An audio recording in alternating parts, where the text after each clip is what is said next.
Chosen one, there is a sacred truth many never learn until they are standing at the edge of themselves. Heaven never asked you to be unbreakable.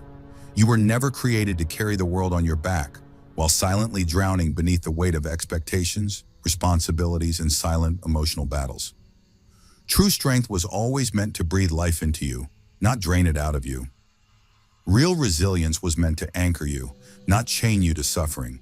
And yet somewhere along the journey, you began believing that being strong meant ignoring your pain, dismissing your exhaustion, hiding your tears, and continuing forward even when your spirit was whispering, "Please, I can't do this anymore."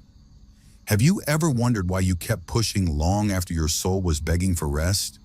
Why you kept saying, "I'm fine," even when every part of you was unraveling inside? There is a holy difference between strength and overextension.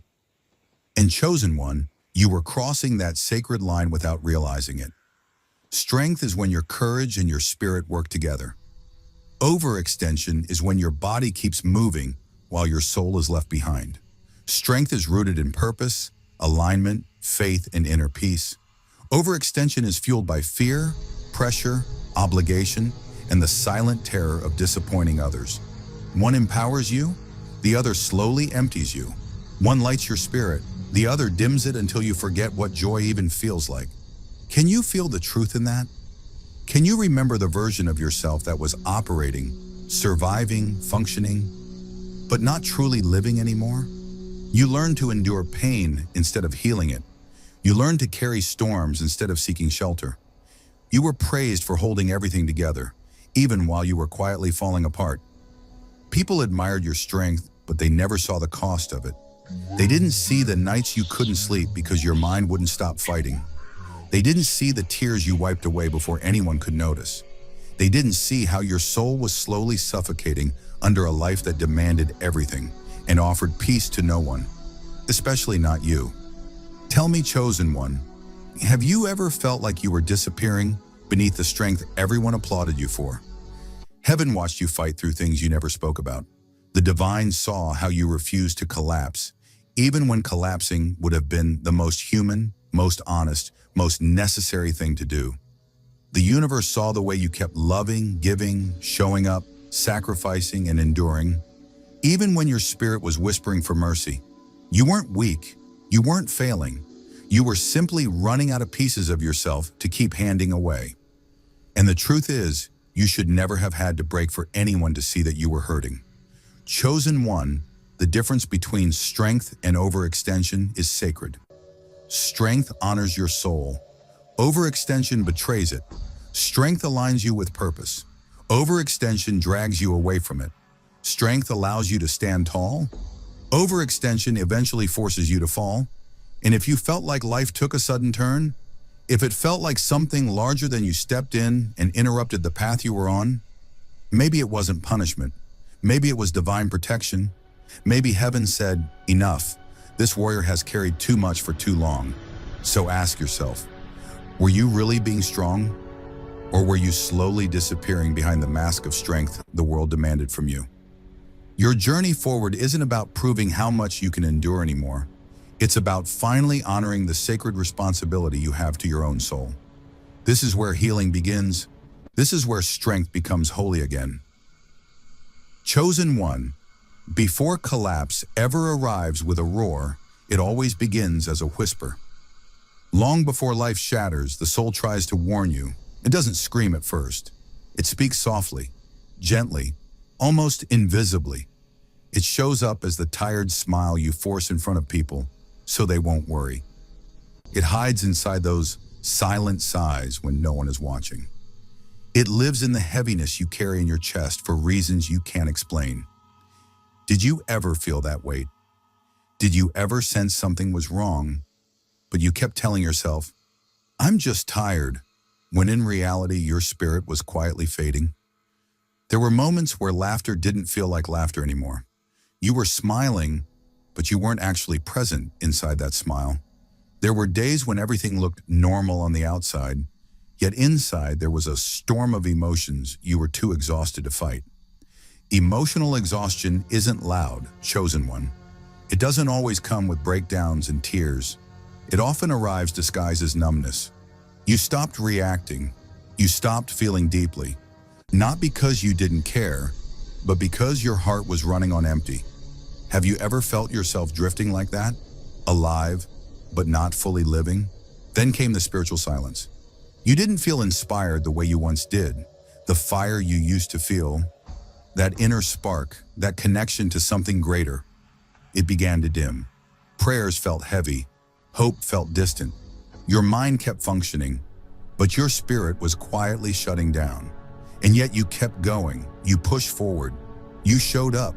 You pretended you were okay because that's what strong people do, right? But chosen one, your soul was pleading for rest while your body kept marching into battle. There were unexplained heavinesses you couldn't name.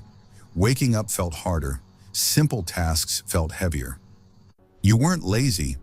You were worn down by invisible battles that no one around you could see. The universe saw the quiet tears you didn't cry because even crying required energy you no longer had. Heaven saw how you kept holding yourself together with faith, stubbornness, and sheer survival instinct. You weren't weak. You were deeply overwhelmed. And let's be honest, did you ever notice how your intuition started whispering more frequently? That inner voice that said, slow down, pause, something isn't right. But life demanded movement. People depended on you. Expectations suffocated you. So you ignored the whisper. You told yourself to endure a little more. Be patient a little longer. Be strong just one more day. Until one more day became months. And months became survival. Your soul was warning you, but you didn't yet realize how close you were to breaking. Chosen one, those subtle signs were not random. They were divine alerts. They were spiritual warning lights flashing in the deepest parts of you. Before collapse comes chaos. The universe always sends gentle signals. Exhaustion was not weakness. Numbness was not failure. Heaviness was not your fault. They were messages from your soul saying, please save me before I disappear completely. So I ask you, can you look back now and see the moments your spirit was asking for help? Can you see how close you were to losing yourself? The truth is, you were far nearer to breaking than you realized. And those whispers were heaven's way of trying to protect you before the storm arrived. Chosen one, have you ever wondered why rescue didn't feel like rescue? Why divine protection didn't arrive wrapped in warmth, comfort, and gentle reassurance, but instead came crashing into your life like a storm that destroyed everything familiar? Sometimes heaven doesn't whisper. Sometimes it must shake the ground beneath your feet because you were too close to a breaking point that would have changed you in ways you may never have healed from. What you experienced wasn't punishment. It wasn't abandonment. It was intervention so urgent that softness wasn't enough. There came a moment when heaven could no longer wait for you to slow down willingly. You were drifting toward emotional collapse, running on spiritual fumes, convincing yourself you were fine while your soul was quietly unraveling. So the universe stepped in the only way it could, suddenly, dramatically, inconveniently. Plans fell apart, relationships ended, stability shattered, opportunities vanished. And you ask, well, why now? Why like this? Why does this feel like my world is collapsing instead of being saved? But chosen one, have you ever noticed that when a doctor performs emergency surgery, there's no time for politeness, only precision and urgency? That's what happened to you. What felt like rejection was actually redirection. What looked like endings were divine closures to paths that were draining your life force. Some things were ripped away not because you didn't deserve them, but because they were slowly destroying you. Some people were removed not because you were unlovable, but because they were not meant to continue into your healing.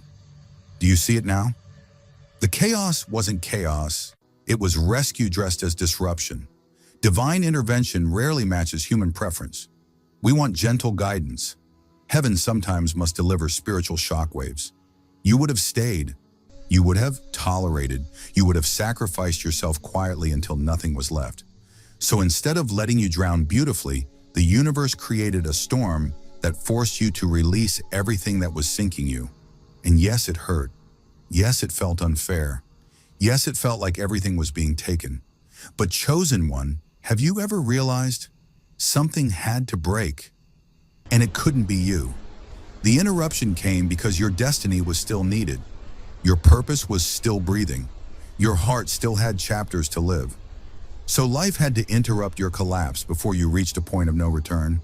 And even though everything felt chaotic, something deeper inside you knew this wasn't the end. It was a divine reset. It wasn't destruction, it was preservation.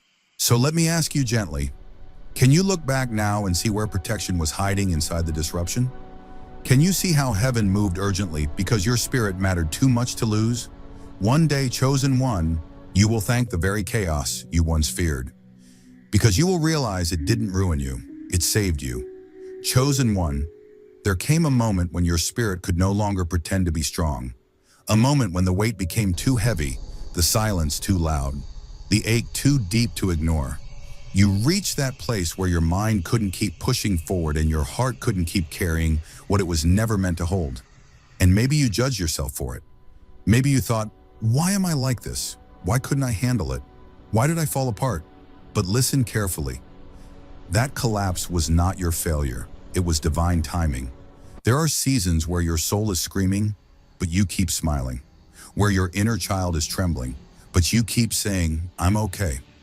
Where exhaustion sits in your bones, yet you still try to be the strong one, the dependable one, the one who never breaks. But heaven saw what people didn't. Heaven saw the tears nobody witnessed. Heaven felt the tremor in your spirit every time you said, I'm fine, when you were anything but. And so, chosen one, life allowed you to crumble, not to destroy you, but to finally release you from what was suffocating you. That breaking point was sacred. It was the moment heaven whispered, enough. Enough pretending. Enough surviving. Enough shrinking. Enough bleeding emotionally just to keep situations alive that were never meant to stay. The universe allowed the emotional walls to collapse because you were never meant to live inside a cage made of endurance and suppression. Sometimes strength is not holding everything together. Sometimes true strength is allowing yourself to fall apart so something real, healed, and aligned can be rebuilt. When everything cracked open, it wasn't the end of you. It was the moment destiny stepped in and said, now I can work. When your plans shattered, space was created for divine plans to enter. When your identity felt lost, the truth of who you are began to awaken. When your heart finally broke, the healing it had been begging for could finally begin. Do you realize how sacred that moment was? Do you see how your collapse didn't ruin your life? It rescued your life? Chosen one, you didn't fail. You reached the point where your soul refused to live in denial any longer. You reached the threshold where strength alone was no longer holy. Surrender became holy, and in that surrender, heaven moved. Your tears were not weakness, they were release. Your stillness wasn't giving up, it was divine pause. That moment you thought was your ending was actually a turning point written into your destiny. So I want to ask you gently, can you honor that moment instead of resenting it? Can you see how life didn't fall apart because you were weak? It fell apart because you deserved better than what you were surviving? One day, chosen one, you will look back and realize the moment you broke was the moment heaven began rebuilding you into someone freer, fuller, and more aligned than you've ever been. Your collapse wasn't your defeat, it was your divine beginning. Chosen one, let's breathe into this truth together. If life hadn't stopped you, you never would have slowed down enough to heal. You would have kept pushing, you would have kept performing strength, you would have kept walking with wounds that no one could see, convincing yourself that pain was normal and emptiness was simply life. But heaven loved you too much to let you live numb. So you were halted, not destroyed, not abandoned. Halted, paused, removed from the noise so you could finally hear your own soul again. When everything stopped, it might have felt like ruin, like you were losing momentum, losing opportunities, losing connections, losing identity. But chosen one, did you ever realize that what you were really losing was exhaustion? You were losing the weight that wasn't yours to carry. You were losing the illusions that kept you surviving instead of living. The pause was sacred. The stillness, though uncomfortable, became holy ground. When movement ended, healing began. When silence replaced busyness, Your spirit finally had room to breathe. This season created space, and space is where restoration happens. Space to feel the emotions you buried, space to grieve what hurt you, space to admit, I wasn't okay, without guilt, without pressure, without pretending. It was in that quiet that your nervous system began to soften. Your heart started learning safety again. Your mind, once racing, began to rest. Little by little, strength returned. Not the kind that breaks you, but the kind that holds you gently. The kind that feels grounded, peaceful, alive. Think about it. If you had continued at that pace, who would you have become? How much more of yourself would you have lost? How many dreams would have died in silence? Sometimes God must recalibrate your path by stopping your steps. Sometimes the universe must interrupt your collapse to rebuild your foundation. What you thought was the end of everything was actually the beginning of you. Your authentic self, your healed self, your awakened self. And chosen one, recovery is not loud. It doesn't arrive with fireworks or applause. It happens in soft mornings where you suddenly notice you can breathe easier, in nights where you realize your heart isn't as heavy, in moments where laughter returns, not forced, but natural. Have you begun to feel those moments yet? Even if they're small, do you sense that something inside you is slowly rebuilding? This wasn't punishment, it was preservation. This wasn't failure, it was realignment. Your life wasn't ruined, it was rerouted to save your spirit. And one day you will look back at this pause and whisper, thank you, because you will see how everything you lost was making room for everything your soul truly needed. You didn't stop because you were weak. You stopped because healing finally had permission to begin. Chosen one, there comes a sacred moment in every journey when the soul whispers, enough, enough pretending, enough stretching beyond your limits, enough giving yourself away to situations, people, and expectations that never truly nourished your spirit. That moment is not defeat, it is awakening. It is the point where you finally understand that honoring your boundaries is not selfish. It is not weakness, it is sacred stewardship of the life, energy, and light you were born to carry. Have you felt that whisper, that gentle, insistent call from your own soul, asking you to stop bleeding for what doesn't feed you? For too long, you may have mistaken overextension for strength. You believed that endurance was proof of worth. You assumed that constant giving and silent suffering were marks of nobility. And yes, there was a time when those sacrifices were necessary, when they shaped resilience, character, and faith. But chosen one, heaven never intended for you to exhaust yourself on what diminishes your soul. The limits you feel now, those invisible walls that rise when your energy wanes, are not barriers to your purpose. They are holy boundaries, divine signals placed to protect the sacred vessel of your life, your heart, and your calling. Imagine the energy you wasted trying to please everyone, to survive every storm without pause, to carry every burden as if it was yours alone. Now imagine reclaiming that energy, reclaiming the hours, the attention, the love, the devotion you once poured into things that were not yours to carry. Those boundaries are not prisons, they are portals. Portals that allow you to walk fully into your destiny without being drained, without being diminished, without losing yourself along the way. Can you feel the relief in that truth? Can you sense the power in protecting what belongs to your spirit? Honoring your limits is not passive, it is active, it is deliberate, it is conscious devotion to your own sacredness. It means saying no to obligations that are misaligned with your calling. It means refusing to exhaust your heart on connections that take more than they give. It means protecting your time, your energy, your dreams, and your spiritual alignment as fiercely as you protect the life of someone you love. Because chosen one, you are someone your soul loves, and your boundaries are the vessel that keeps that love intact. From this moment forward, every no you speak to what drains you is a yes to the life you were meant to live. Every pause you take for rest, reflection, and replenishment is not a step back. It is a step toward divine alignment. Every boundary is a declaration. Your spirit matters. Your energy matters. Your calling matters. And heaven will honor you when you honor yourself first. So ask yourself, are you ready to walk in that sacred power? Are you ready to respect your limits as the holy guidance they were always meant to be? Because chosen one, when you do, life will bend in ways that finally serve your soul, not drain it.